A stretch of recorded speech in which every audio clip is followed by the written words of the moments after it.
Zdravo! U našem posljednjem vežbanju bavit ćemo se sasvim jednostavnom temom. Učinit ćemo da se ovaj naš lik, naš mišić, kreće tako što pritiskamo strelice na tastaturi. Znači, kada pritisnemo strelicu na gore, naš mišić treba da se kreće na gore, strelicu u levo, miš ide u levo i tako dalje. Hajde da vidimo kako se to radi. Klik na događaje. Kada je dirka, recimo, strelica na gore pritisnuta, neka se naš mišić usmeri ka gore, evo 0, to je gore, i neka ide 10 koraka. Hajde da vidimo da li to radi. Pritisnuću na tastaturi strelicu na gore, evo mišić se okrenuo i kako pritiskam strelicu on ide određeni broj koraka.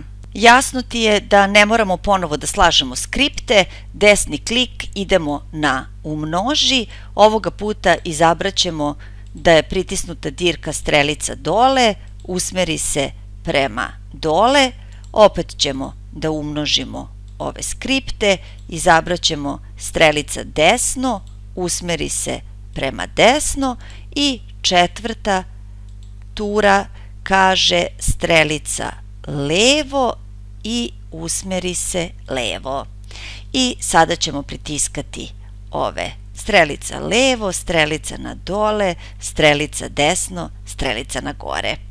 Dakle, vrlo je jednostavno programirati ovog našeg lika tako da se kreće u skladu sa pritiskanjem strelica na našoj tastaturi. Kao što sama vežba ima naziv lavirint, jasno ti je da bismo ovo znanje mogli da upotrebimo da mišu omogućimo da nađe put kroz nekakav lavirint.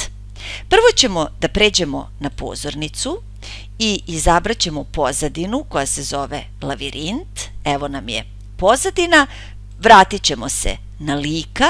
Naš lik je, čini se, suviše veliki za ovaj naš lavirint. Već znaš kako ga treba umanjiti. Znači umanji i sada ćemo umanjiti miša sve do nekakve veličine koja nam se čini zgodna. To bi trebalo da bude otprilike 35% njegove veličine. Evo, trenutna veličina je 55%, ali ako otkucam 35 i dva puta kliknem, evo, to je sada naš mišić koji treba da prođe kroz lavirint. Dobro, znači, ajde da uradimo sledeću stvar. Događaji kada je kliknuto na zelenu zastavicu, neka veličina mišića bude 35 i neka naš mišić uvek kreće sa ove ovde tačke, a ta tačka je, već znaš, koordinate x23, y158, znači idi na x23, y158. I naravno, možemo da se krećemo tako što pritiskamo na tastaturi određene strelice i tražimo naravno put da izađemo iz lavirinta.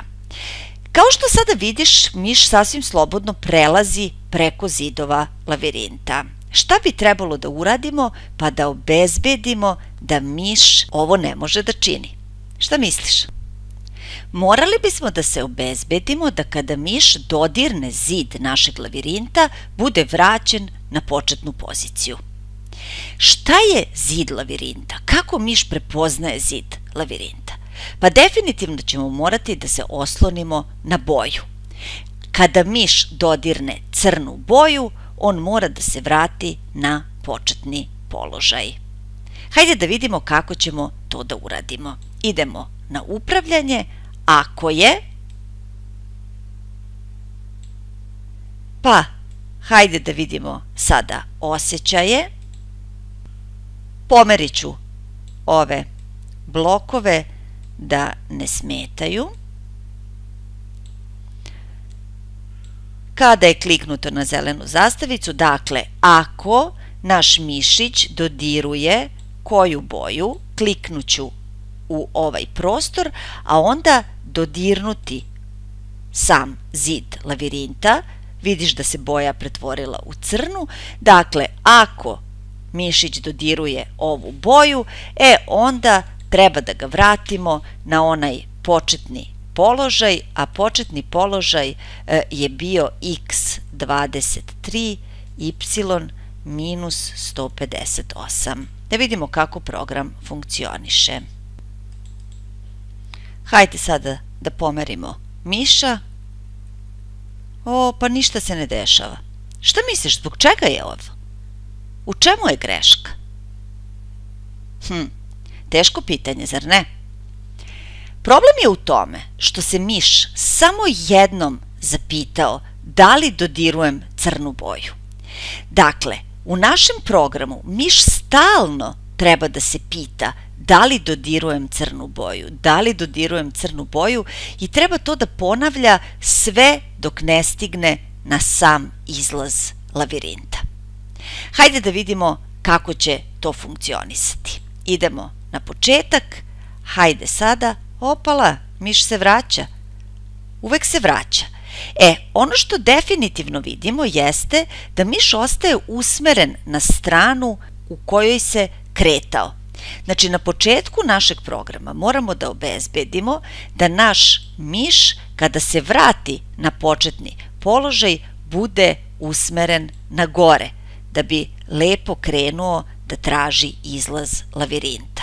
Znači, evo ga, miš je usmeren na gore i sada idemo mic po mic da nađemo izlaz iz opala. Dodirnula sam crni zid lavirinta, krećem iz početka i hoću da dođem do željenog cilja.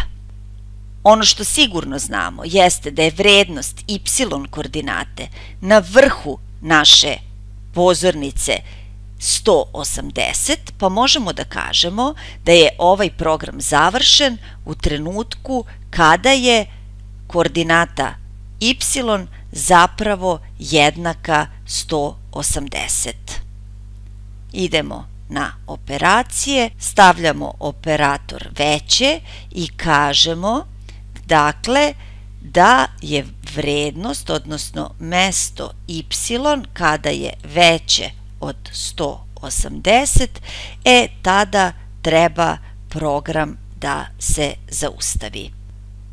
Predlažemo ti da unaprediš ovaj program tako što ćeš dodati blok koji će naterati mišića da kaže ura kada stigne na izlaz lavirinta, a takođe ti preporučujemo da koristiš i scratch karte koje ćemo ti dati u okviru priručnika za učenike. U scratch kartama imaš objašnjene mnoge funkcionalnosti koje likovi mogu da izvršavaju. One ti zaista pružaju mogućnost da ih kombinuješ i kombinovanjem napraviš neke sasvim zanimljive programe. Srećno!